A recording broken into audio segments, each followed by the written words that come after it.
We would like to again thank our sponsors, CHA Companies, AAA Northern New England, Hoyle Tanner and Associates, Plastic Safety Systems, URS, McFarland Johnson, VHB, and our two major sponsors, AT&T and Parsons Brinker Haas. Let's thank them for underwriting this conference. We really appreciate their support.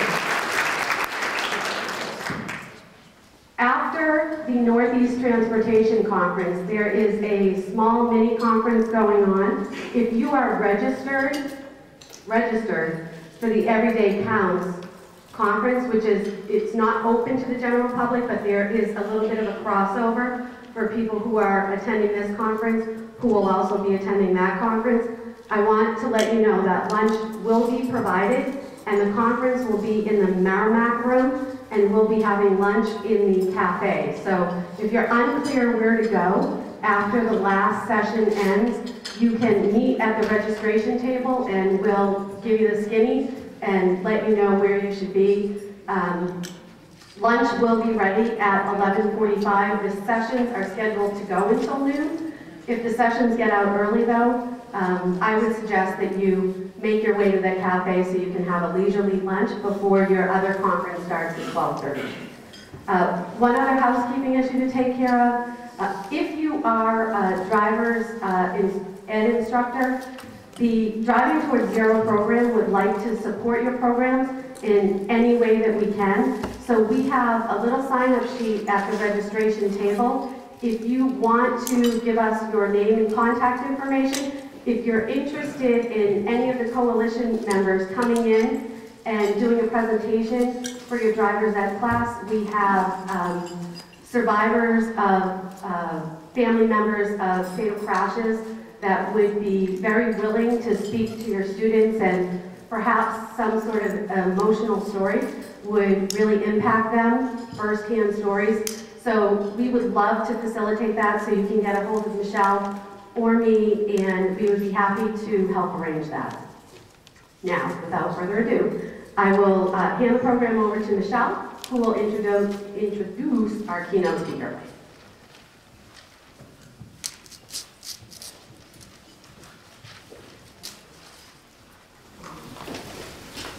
Good morning. Otto is a research scientist and the managing director for the Center of Health and Safety Culture at Montana State University. Jay received his bachelor's and master's degree in engineering from the Massachusetts Institute of Technology and works for the center assisting with research design, research projects, and data analysis. His areas of interest are in substance abuse, prevention, traffic safety, comprehensive community development, and child wellness. His research involves applying the positive community norms approach to impact community systems to improve health and wellness. He lives on a small farm in rural West Virginia with his wife Lynette, 2 dogs, 3 horses, and a cat. Jay? Good morning.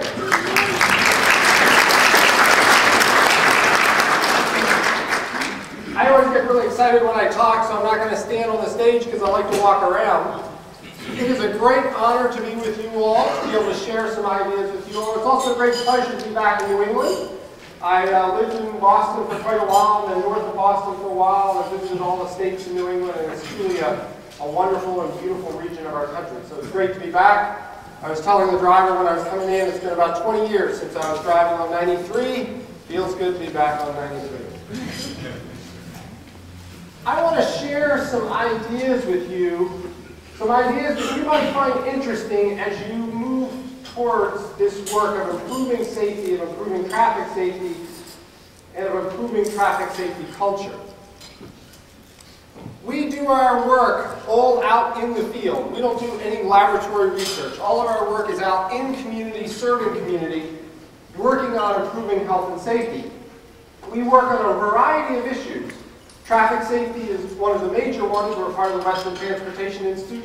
But we also work on substance abuse prevention, prevention of child maltreatment, and other mental health issues as well. And we find that's extremely valuable because what we learn in one issue we can bring to other issues. Our overall mission is to improve health and safety. And we look at doing that by applying two core strategies. One is growing positive community norms, and the second is cultivating cultural transformation. So we've developed a process to do this work, and that applies to many different issues. And it has great applications in the traffic safety arena.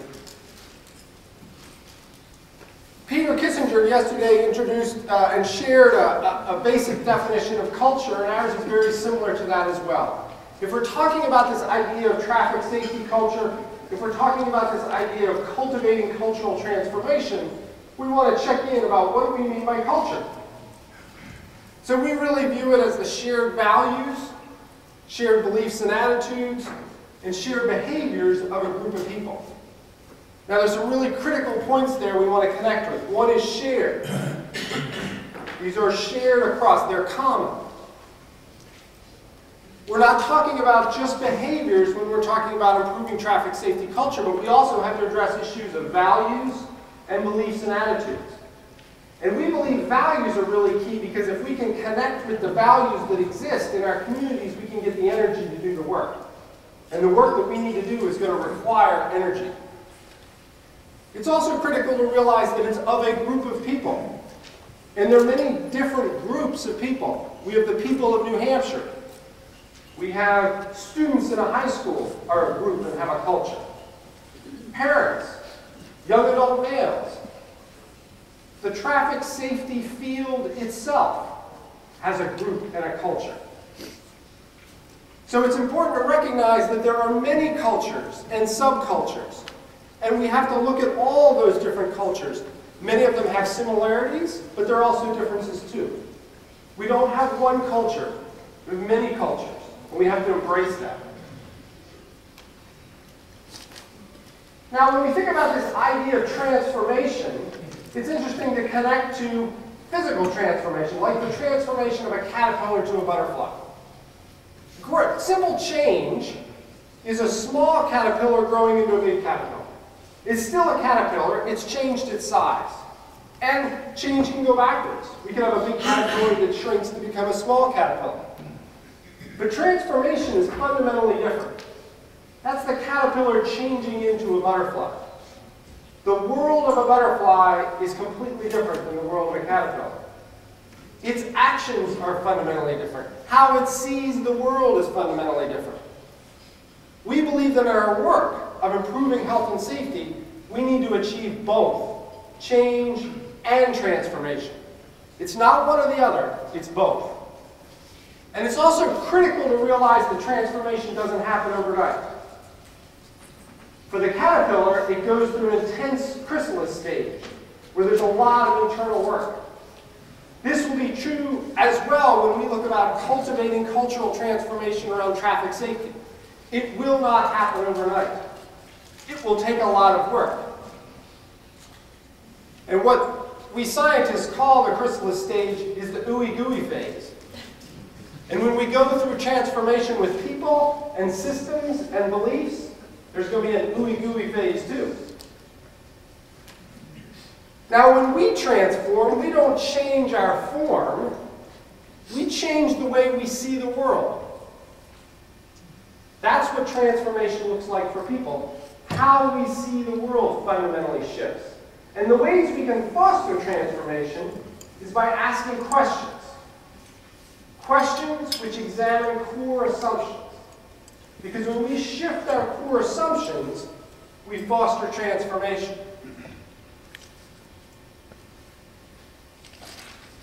This is a tough question. Sometimes a question we don't like to ask all the time. It's a question that was critically important to ask in the field of prevention. In the early days of the field of prevention, particularly around substance abuse prevention, they weren't getting the results that they wanted. In some cases, there were prevention activities that were making things worse, not better. But really stopping to ask this question and challenge ourselves opens us up to a place of potential transformation. Because we have to examine some of our core assumptions about what we're doing and how we're operating. I can remember the first time I heard this question. I was a manager of a prevention and wellness office in a hospital. And this was a transformational question for me because I came back and started asking this question of everything I did. Is this staff meeting busy or effective? Is this report I'm filling out for the state busy or effective? Is this program I'm funding in my community busy or effective?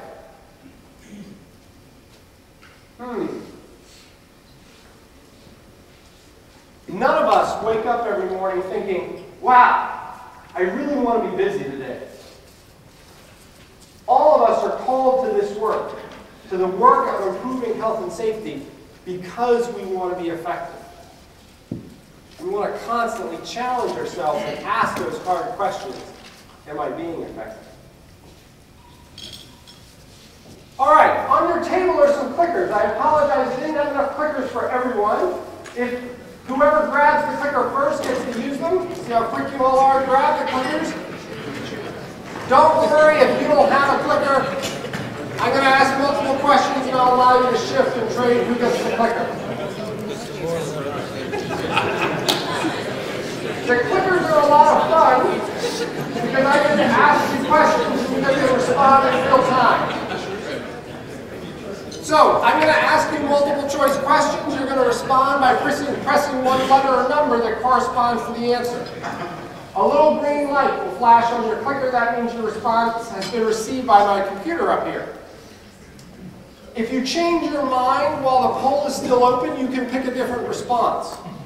You cannot stack the deck by voting multiple times. It will only take one response from each clicker, your last response. So, let's just practice. Go ahead and click in. How old are you? Quick demographic question.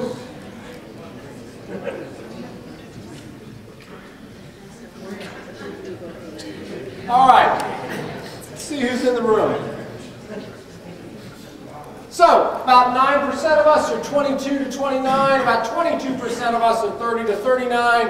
A third of us are about 40 to 49. 24% are 50 to 59, 13% 60-year-old. So it's pretty cool. We can do really questions very quickly and see what the room is thinking. Now I'm going to ask you some questions for which you may not know the answer. I want you to give your best guess. What I don't want you to do is to say anything, because I want to see what you think is the right answer, uninfluenced by the people you're sitting with. I also am not interested in what Google thinks is the right answer. I know what the right answer is. We're going to look at all the right answers. I just want to see what your gut reaction is as I ask you these questions. First question. How is the percentage of weekend, nighttime drivers with blood alcohol contents over 0.08% changed in the past 40 years? Right? 0.08% is a metric for driving impaired. Some states it's lower. I think all states it's at least 0.08. Obviously there are other measures in terms of behavior as well. But what do you think? How has it changed over the past 40 years?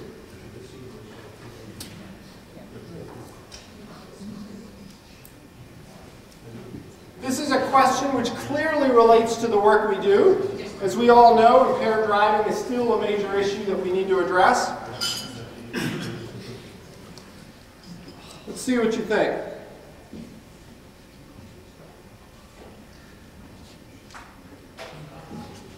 So a few people thought it had increased significantly. About 1 out of 10 thought it had increased slightly. Some thought it had stayed the same. And about 65% of you thought it had decreased. This is an interesting question to ask people like you who are in the field. It's also an interesting question to ask the general public. And I ask this question of every group that I do presentations to. Some of them are involved in traffic safety, some of them are not. It's interesting to note that of the groups that I ask this question to who are not involved in traffic safety, many of them believe that this behavior is increasing.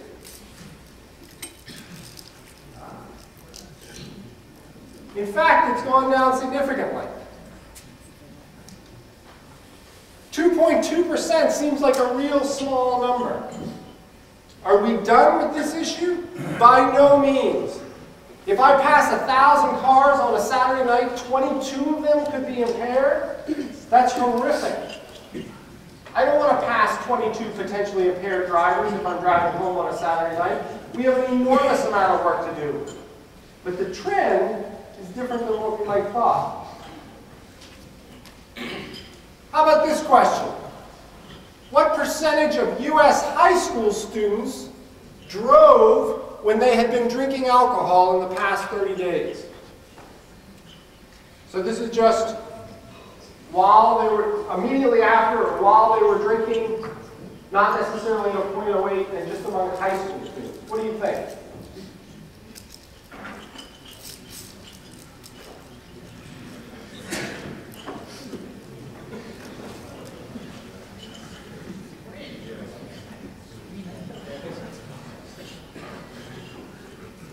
Okay, about 1/5 of you thought it was 0 to 15%. About half of you thought it was 16 to 30. And about, what's that, 31%, almost 1/3 of you think, and 31% or more. It's about 10%. And it's about cut in half since 1991. We still have a major issue there with 1 out of 10 high school students reporting driving while drinking. Major concern. But interesting in that when we ask students this question, 75% of the students perceive that most of their peers have been getting engaged in that behavior. 3/4 of them believe most of their peers are doing this. And 86% of them believe that most adults in their community are doing this. Think about that for a minute. 3/4 of them think this is the norm. This is what people do. Both my peers do this and adults in my community do this. Things that make us go, What our view is that perception is everything. And so too is misperception. If students think that most of their peers are doing that, if students think most adults are doing that, that's the world they live in. That is their reality. Our perceptions of our culture influence our beliefs and our behaviors. So it's critically important to start looking at how people are perceiving aspects of our culture, in particular around traffic safety. Here was a survey that we did as a part of a project in Idaho. Good friend and colleague Brent Jenningson is here with me, and we're going to share some of these thoughts in the breakout session afterwards. Overwhelming majority of Idaho adults report not driving within 2 hours after drinking, 82%. It's a typical number we see in several states. However, 95% of them thought most Idaho adults did. A big gap between what they're doing and how they perceive their own culture. You go to Idaho and ask, is impaired driving a major issue? Here they say, absolutely, everybody does it. No, they don't. It is a significant issue, but everybody's not doing it. Now we have to start to look at how might these misperceptions be coming about? And might we, in the field, have a role in this? There was a Montana meth campaign that was created by a private firm to reduce methamphetamine use in Montana. Heavy scare tactics, extremely emotional ads, very visceral. The question to ask, was it busy or effective? What the science showed is that it actually increased the acceptability of using meth. And it decreased the perceived danger. That wasn't the intent. An unintended consequence of using a fear appeal. Here was the example of the ad that Peter shared yesterday. That's what our office worked on. A different strategy to influence behavior.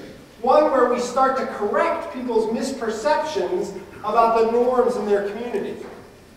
We did a survey of young adults. They thought impaired driving was much more prevalent than it was among their peers. By correcting that misperception, we could influence their behavior. Let's look at another ad that was a part of that same campaign.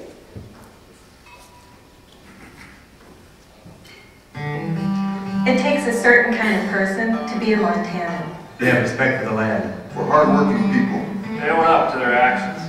And use designated drivers. They give up the keys.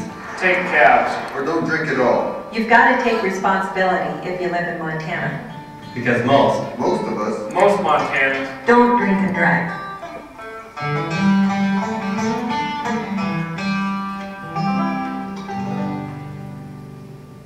Being from West Virginia, I have a little bit of trouble with the deliverance music, but that's okay.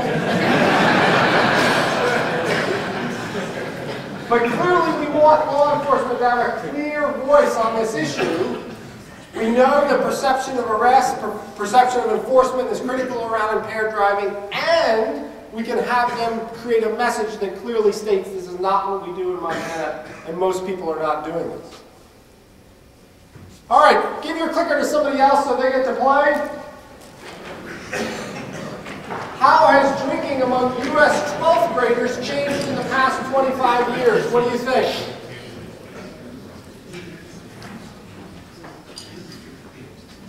This is a fascinating question to ask general adults. It's a fascinating question to ask parents. And it's a really interesting question to ask 12th graders.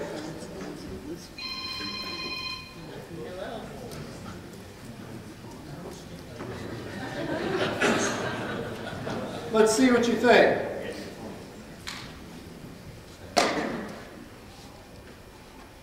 All right, about 63% of you, almost 2/3, believe that it's decreased. About 1/5 of you believe it stayed the same, and about 16% say it has increased. When I ask high school students this question, they overwhelmingly say it's increased. They say, we're the worst generation ever. We do way more drugs and drink more. We ask them, who tells you that? All the adults. It's actually gone down. Gone down significantly. Are we done working on underage drinking? By no means. We have a lot of work to do. But the general direction, the general trend is very good. What it comes back to is it's critical, we believe, to recognize the importance of hope. Our work is about changing behavior. And at the end of the day, changing behavior is going to take energy. And we believe the energy to change behavior can come from a sense of hope. Does that mean we're ignoring the concern and the harm? By no means. We have to address that as well. But underlying, we need a sense of hope. We need a sense that we can do this. We believe that if we want health, we need to promote health. Our messages need to pull people towards a future that they want to go towards, not just pushing them away from something that is scary or bad. So when we think about this work of growing positive community norms and cultivating cultural transformation, we want to think about this aspect of what do we mean by community? Well, community, we have to think broadly, because if we're thinking about driving, yes, we want to influence the behaviors of that young man. And we have to recognize that kids live in the context of families. Everybody may live in the context of families. And families will have a huge influence on the choices that people make. So we need to work with families too. And we need, if we're talking about kids, we need to work with schools, and if we're talking about adults, we need to work with workplaces, because both of those will have tremendous influence. And all of these operate in a context of community. So we have to work with community as well. And that brings us to the social ecological model. Peter shared that very quickly yesterday. He showed a version which had many, many more layers. This is a shorter version. But our work, we have to recognize, is not about just working with drivers. We have to work with all these different layers. And this is how we'll operationalize the work of reaching community. Multiple strategies at multiple layers. So let's talk a little bit about how we might reach peers and engage them.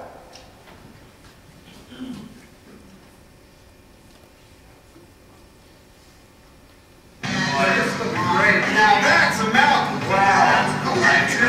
Studies show that 70% of Montana teenagers choose not to use tobacco. That's right, 70% of Montana teens are tobacco-free. But unfortunately, a few teens still smoke or chew. Most of us are tobacco-free. So don't be left out of the cold. If we choose to be tobacco-free. Chances are our friends will too. Yes, that message was created many years ago, and we would never use that again. That is not a traffic safety message we want to share with people when we put our friends on the roof. But the idea is that we can use messages which for certain populations may engage an aspect of humor and also establish some of the positive norms and help and influence peers to make different decisions. We can also look at how we can engage families in communicating around different issues.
Nothing to do with it. It was developed by a group outside of Sussex County in London, outside of London, and I called up the gentleman who created that and talked to him. And it was created in reaction to an ad that the British government had released, very graphic, showing what happens to you in a car crash inside of you, and it used animation to show your rib breaking and going through your spleen and all this stuff. And people thought the ad was so gross they would change the channel. And he said there has to be a better way to talk about this issue.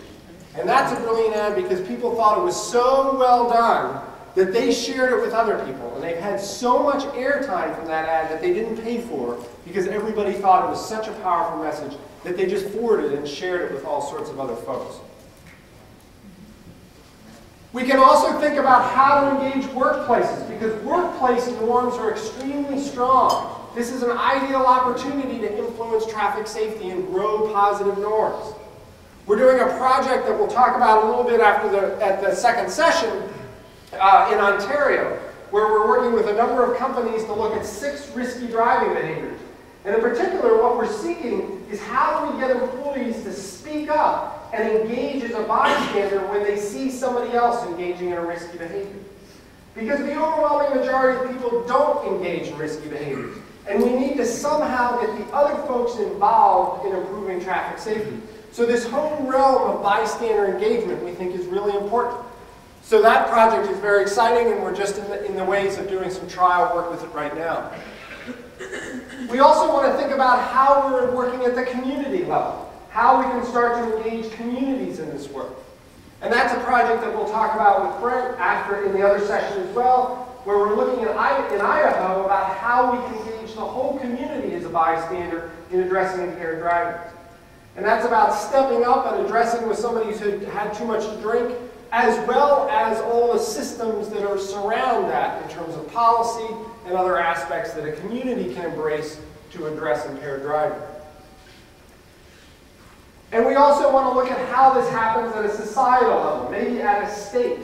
And that's very much what we're here talking about, this whole notion of driving towards zero. Driving towards zero is a transformational concept. We have to recognize that. There are many people who believe this is impossible, inappropriate, and just kind of fantasy to say this is where we're going. But once you embrace this as your goal, it starts to change your core assumptions.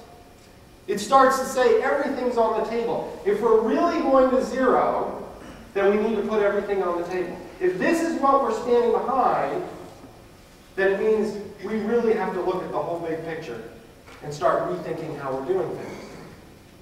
And so I think this is a powerful tool to start transforming how we look at traffic safety. But we're not there yet. And going there is going to involve some ooey-gooey. Because there are going to be people who look at us and say, that's crazy. You know you can't do that. We've already tried that. But we're not willing to invest in that. Really? Are we really driving towards zero? What does that mean? So I've shared very quickly some ideas, some thoughts about this notion of growing positive norms. Some very quick ideas around cultivating cultural transformation. I want to quickly share a framework as to how we organize this work. This is the Positive Community Norms Framework. We'll talk more about that in the next session if you choose to come.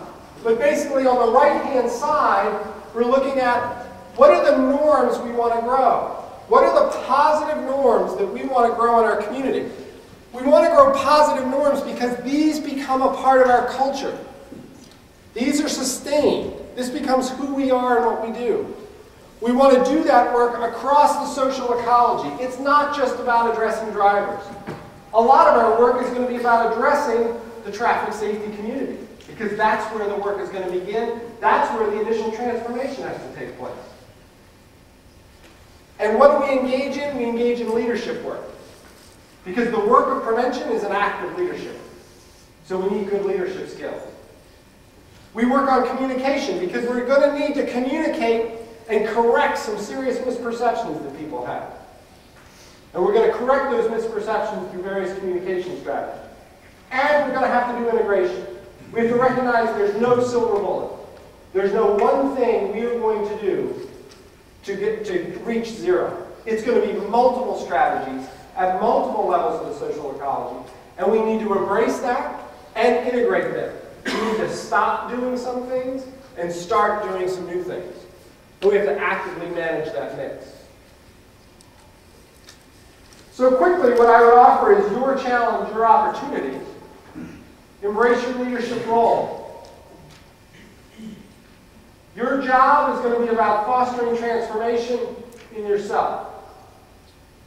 And then those around you. That's how transformation works. And being comfortable going into the ooey-gooey and being comfortable hanging out in the ooey-gooey with others. It's about fostering transformation by examining core assumptions. Are we busy or are we effective? And how do we know? And we believe it's about building on the positive norms that exist in our communities. All our communities. All the cultures and groups that we work with. How can we leverage the existing positive norms to grow them and grow other norms at the same time? But if we can focus on the positive norms, these become a part of our culture. And they'll be sustained to that point in the future where people will say, yeah, we always wear a seatbelt, that's just what we do. That's who we are. We're extremely excited about this work. We love going out and working with communities. As I mentioned, all of our research is in partnership with community. So anybody who's thinking about a project or would like to explore projects with us, we'd love to talk to you. We'd like to work with states. We also work with communities, all sorts of different things. But that's what really excites us, is getting out in community and working on these various aspects. We will have a breakout session after this. It's right next door, so that'll be an opportunity to learn some more. We also have an annual conference that's coming up in June if you're interested in learning more there. So I really want to thank you for your time and look forward to the work and hopefully seeing some of you in the next session in a few minutes.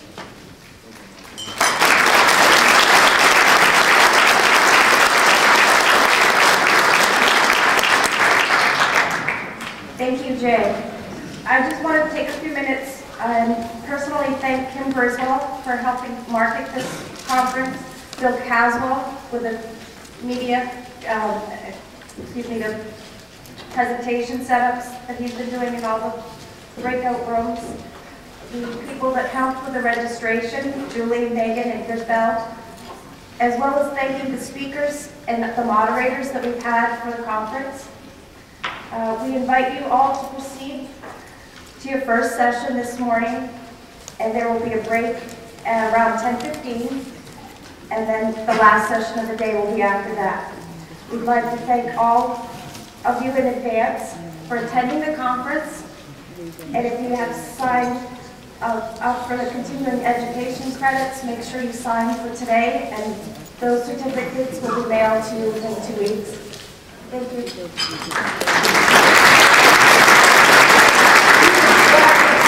If you could stack the clickers up, that'd be a big help. Just stack them up on the center of the table. Thank you so much.